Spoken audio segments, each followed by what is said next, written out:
Shalom, shalom, Yasharala. This is your brother Abanaya of the South Arm of the Trinidad GMS Camp, Heralds of Yahushai, coming to you with another lesson and a dream. But through the spirit and power of Yahweh Ba'Shem Yahushai. But first, we give all honor, all glory, all praises to Yahweh, Bahasham, Yahushai, Bahasham, Rakah HaKodash. Double honors to our apostles, prophets, and teachers of Great Millstone, who do rule well. Peace and salutations to the sincere Akim and Akwat, who are following this truth in all diligence and all sincerity.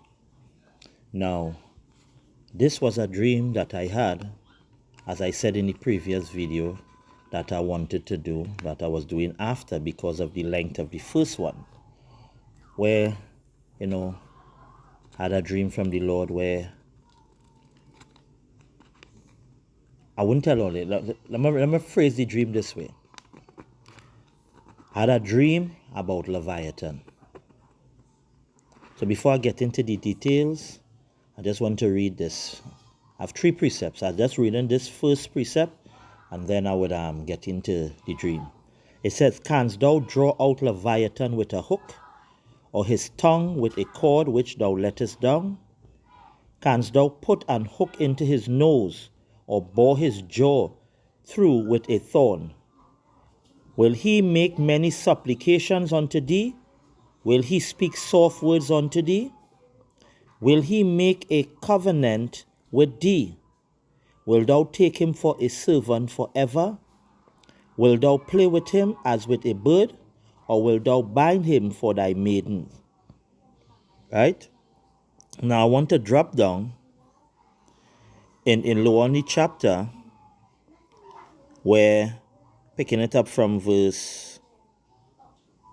I'll start from verse 23, because you go 23 all the way down to verse 30, right? And you go see the reason why I went it when I go into the dream. It said, "The flakes of his flesh are joined together. They are firm in themselves. They cannot be moved. His heart is as firm as a stone, yea, as hard as a piece of the nether millstone. When he raiseth up himself, the mighty are afraid. By reason of breakings, they purify themselves. The sword of him that layeth at hold, Salakia, the sword of him that layeth at him can hold the spear and the dart, nor the habergeon." Now when you talk about verse 25, when he raised up himself, the mighty are afraid, because when the Leviathan actually stands upright, it's a terrible sight. And when they say by reasons, the mighty are afraid, by reasons of breakings, they purify themselves, it's talking about the shit and they piss themselves. It's such a terrifying sight. Their body functions, they lose all control of their body functions. They literally pee and defecate on themselves at the sight of Leviathan. Verse 27, "He esteemeth iron as straw, and brass as rotting wood." Now, as I said, remember this, because we're going to go back and touch it after I finish the dream. "The arrows cannot make him flee. Sling stones are turned with him into stubble. Darts are counted as stubble, and he laughed at the shaking of a spear. Sharp stones are under him. He spreadeth sharp pointed things upon the mire." Now, this is the dream. This dream I received from the Lord a little over a year ago. I was in a ship, an underwater ship, a submarine. Now, it wasn't me alone. It was me, and there was an angel with me. Now, there were persons on the ship, a crew, but they couldn't see us, but we could see them. So I was going through the ship and realizing it's a submarine based on the 8 instruments that you see in submarine, but they were far more advanced. Now, each crew member was wearing a particular type of suit. For those of you who watch Aquaman, you know that Aquaman had a villain called Black Manta. And Black Manta had a crew. And they wear special types of bodysuits to deal with the underwater pressure. that could withstand the pressure of being deep in the ocean. These people, this crew, everyone on the crew was wearing suits like that. And the suit had a light that went from the back of the neck down to the base of the spine that used to show the vitals. You know, they could tell the vitals based on that light. And seeing everyone in this suit, the angel of the Lord took me then to the engine room because I was curious as to what could power a ship like this. Because this didn't seem like any ordinary submarine. It was far advanced. And based on the technology I saw, based on the suits the crew wore, and the instruments, I was wondering what the engine room would be like that powers this ship. And when we went to the engine room, there was no turbines like how you see it in those old movies, you know. There was a nuclear reactor. It's not too small. It was of a decent size, but not taking up the whole engine room. And this nuclear reactor was what they used to power the ship because of all the instruments and stuff. They needed significant power to power the ship. And this ship was pretty quick underwater. So while watching the power supply, the power source of this ship, right? Alarms went off. Alarms went off, you know, when there's threat of a collision or enemy attack, the alarms started to blare loudly, and the lights, the amber lights started to flash. And then you hear in the hustle and the bustle of the crew. Now the angel of the Lord phased me through the ship into the water now. I was phased through the ship into the water. Now, when we phased into the water, I could tell all the people, and I lie not, this was an extremely large cavern. This cavern was so large it could literally fit countries there. It was so large. Because how I know it was a cavern, because overhead you could see the earth. Like how a cavern does look, it looked exactly like that. Now, the angel allowed me to see her, so I was seeing everything. So while outside the submarine in the water, I seen the ships. There were other ships like the ship I was on, but they were broken in half. Broken in half.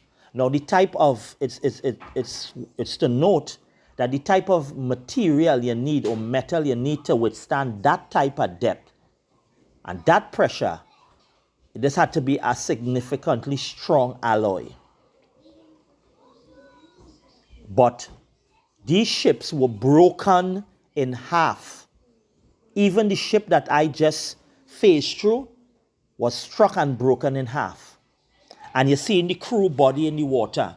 Now remember, I told you at their back, there was a light running from their neck down to the base of their spine, indicating their vitals. And you saw that light going from a bright light all the way down to red, which would indicate that the crew member died. And the body was, the water was littered with bodies. And these ships were, man, if you see how these ships were broken into. And I turned to the left to see what could have been responsible. And while I turned to the left, there was this outline, this shape, this body, a very huge creature, people. Very huge, standing in that cavern.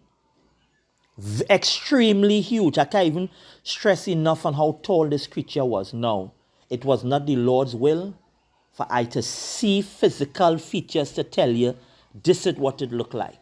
But nevertheless, I could have discerned the form. Terrifying. Terrifying. The eyes were glowing. And I asked the angel, what is this? The angel told me this is Leviathan. And I woke up out of the dream. Now remember what I said in the dream, that while I was in the engine room, the alarms blared like there was an attack which goes back to what I just read. Right? In Job chapter 41, I'm going to read it over from verse 23 onward. It said, the flakes of his flesh are joined together. They are firm in themselves, they cannot be moved. His heart is as firm as a stone, yea, as hard as a piece of a nether millstone. When he raised up himself, because remember I told you he was upright. The mighty are afraid, by reason of breakings they purify themselves. The sword of him that layeth at him cannot hold. The spear, the dart, and the habergeon. A habergeon would be a javelin. Now, a sophisticated ship like this would obviously carry sophisticated weapons. They were of no avail to Leviathan. He esteemed iron as straw. What did I tell you, people? These submarines at that depth had to have been made from a very strong alloy. Yet he was able to break them in half. He esteemed iron as straw and brass as rotten wood. The arrows cannot make him flee. Sling stones are turned with him into stubble. Darts are counted as stubble. He laughed at the shaking of a spear. Sharp stones are under him. He spread sharp pointed things upon the mire. So, when the Lord showed me that dream, I held on to it for years. I talked about it very few times with a couple persons, not really going into details, because usually people don't believe what I say. And I myself was questioning. But since the Lord bringing me to this point, I have the confidence to share these things that the Lord showed me before. Leviathan is real, people. Leviathan is real. Esau Edom has technologies that you people has not seen. Esau Edom has underwater bunkers. He has highly sophisticated submarines. Highly sophisticated weapons. But take comfort, Israel, because these weapons can't even defeat Leviathan. It definitely cannot defeat Yahweh Ba'ashem Yahushai. So I just want to go into the other precept. Psalms 104 verse 26. Psalms 104 verse 26. It says, I will start from verse 24. O Yahweh, how manifold are thy works? Meaning the Lord works are many.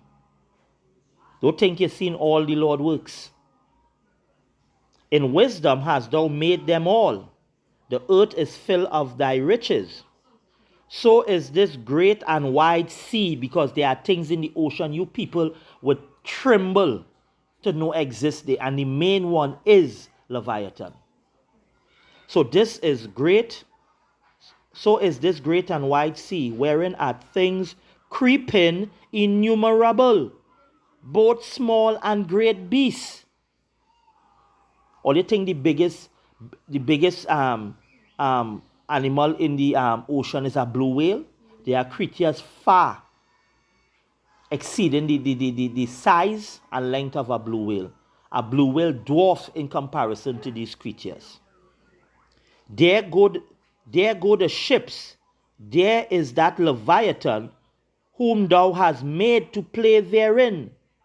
These wait all upon thee, that thou mayest give them their meat in due season. So there are things in the ocean you people have no idea. And Leviathan is one of them. Let's get 2 Ezra.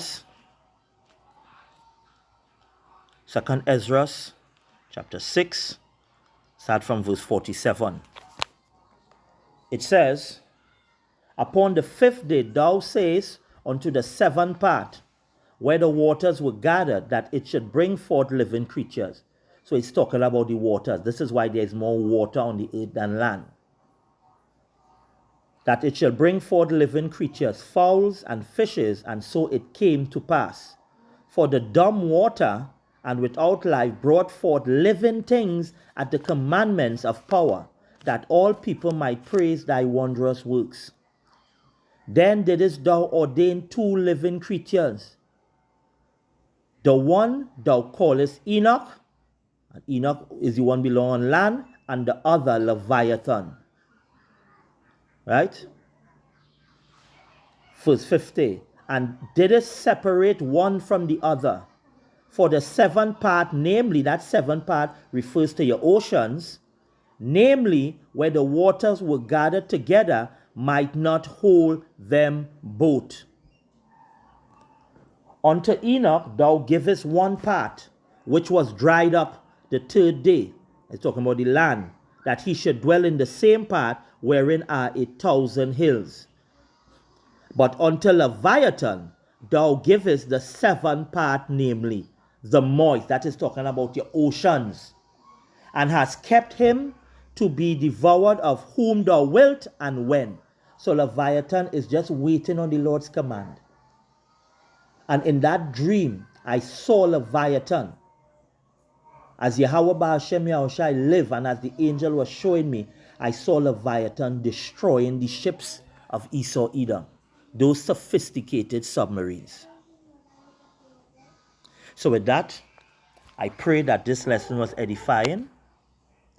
This is your brother Abaniah of the South Arm of the Trinidad GMS Camp, Heralds of Yahushai, saying Shalom till the next lesson.